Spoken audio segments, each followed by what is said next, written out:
নমস্কার। মকর রাশি কালপুরুষের দশম রাশি, শনির দ্বারা প্রভাবিত এই রাশি এবং ভীষণ কর্মমুখর, প্রচণ্ড কর্তব্যপরায়ণ, কোনো দিকে যেন ঘাটতি নেই। একটু চঞ্চল অবশ্যই, এবং শনি প্রভাবিত রাশি হিসেবে একটু সত্যিই চঞ্চল, পরিবর্তনশীল মানসিকতা, ভীষণ ভীষণ ডায়নামিক, কিন্তু তা সত্ত্বেও জীবনে সমস্যা লেগে থাকে। তবে আজকে আমরা সমস্যার কথা বলতে আসিনি, আজকে আমরা বলতে এসেছি ভালো ভালো কিছু যোগের কথা। এমন কিছু যোগ যেগুলো জন্মকুণ্ডলিতে থাকলে মকর রাশি বা লগ্নের মানুষ আপনিও কোটিপতি হতে পারেন। এমন কয়েকটি যোগ যেগুলো আপনার জীবনে বিরাট পরিবর্তন নিয়ে আসতে পারে। প্রথমেই মকর খেয়াল রাখুন, শনি প্রভাবিত হওয়ার কারণে একটু বেশি বয়সে আপনাদের ডেভেলপমেন্ট হতে দেখতে পাওয়া যায়। তবে প্রত্যেকের ক্ষেত্রে কখনোই এটা প্রযোজ্য নয়। যাদের জন্মকুণ্ডলিতে শুক্র মঙ্গল যোগ রয়েছে, যাদের জন্মকুণ্ডলিতে শুক্র বুধ যোগ রয়েছে এবং দুজনেই বেশ বলবান, যেমন যদি তুলা রাশিতে শুক্র বুধের কম্বিনেশন দেখতে পাওয়া যায়, সেই ক্ষেত্রে তারা কিন্তু অনেকটাই দ্রুত। এমন কারোর জন্মকুণ্ডলিতে যদি শুক্র বুধ দুজনেই তুলা রাশিতে অবস্থান করেন, তারা কিন্তু দ্রুত উন্নতি করতে পারেন। মকরের ক্ষেত্রে আরেকটি বড় সমস্যা আমি আপনাদের সঙ্গে শেয়ার করব। যদি রবি খুব পাওয়ারফুল হয় মকরের কুণ্ডলিতে, তাহলে মকরের গ্রোথ কিন্তু ডিস্টার্ব হতে দেখতে পাওয়া যায়। অষ্টমপতি রবি যদি বলবান হয়ে পড়েন, সেই ক্ষেত্রে মকরের উন্নতি করা কিন্তু কঠিন হয়ে দাঁড়ায়। অন্যান্য রাশি বা লগ্নের ক্ষেত্রে এই সমস্যা অনেকটাই কম, কিন্তু মকরকে এই সমস্যার সম্মুখীন হতে হয়। অর্থাৎ যেমন যেমন করে মকরের নাম, যশ, খ্যাতি, প্রতিপত্তি বাড়তে থাকে, অন্য কোনো না কোনো দিক থেকে মকর কিন্তু পিছিয়ে আসতে বাধ্য হন। সিচুয়েশন, সিস্টেম মকরকে কিছুটা হলেও পিছিয়ে দেয়। একটা অদ্ভুত প্রেশার মকরের উপরে কাজ করতে দেখতে পাওয়া যায়।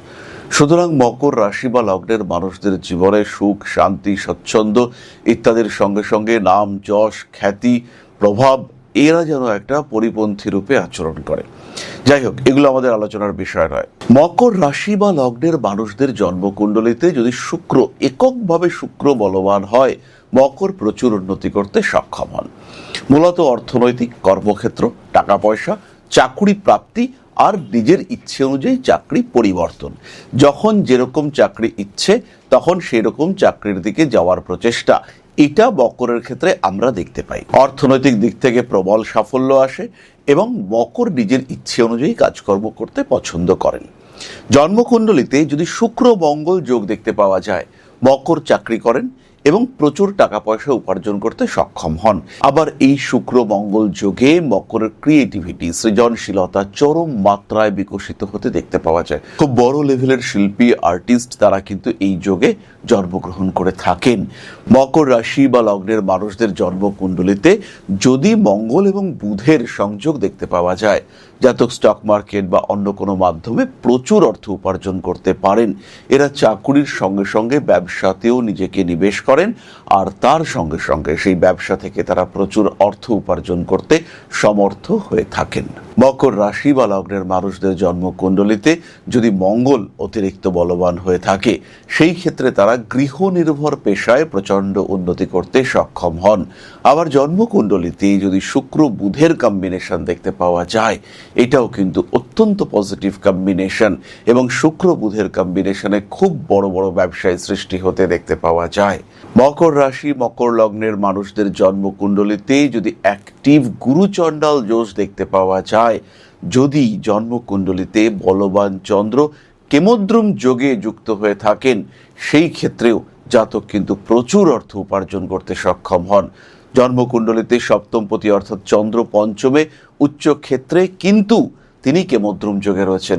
এই জাতক উন্নতি করবে, একার প্রচেষ্টায়, একা লড়াই করে এই জাতক উন্নতি করবে এবং করবেই। তবে প্রত্যেককেই বলবো, নিজের জন্মকুণ্ডলী দেখবার সময় অবশ্যই নাক্ষত্রিক বিচার করবেন, এবং নাক্ষত্রিক বিচারের উপরে নির্ভর করেই কিন্তু আমরা সঠিক বিচারের দিকে এগোতে পারি। প্রত্যেকটি নক্ষত্র এবং তাদের প্রত্যেকটি চরণ কিন্তু ইন্ডিকেট করে গ্রহদের মূল বলবত্তা।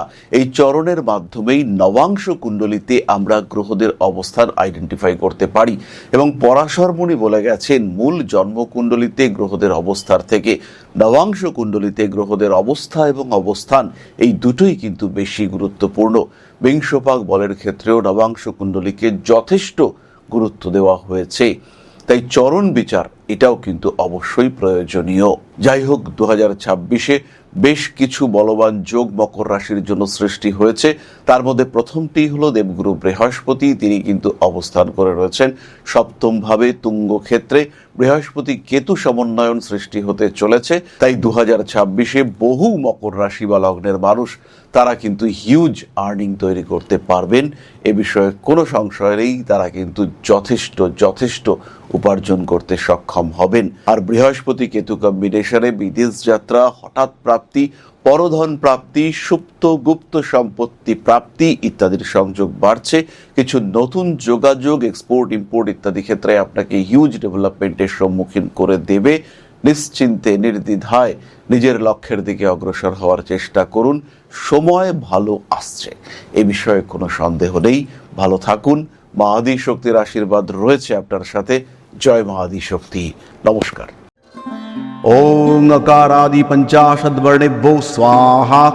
ओं प्रतिपादादि तिथिभ्यो स्वाहा। ओं कृष्णपक्षाय स्वाहा। ओं शुक्लपक्षाय स्वाहा। ओं अमावस्याय स्वाहा। ओं पूर्णिमाय स्वाहा।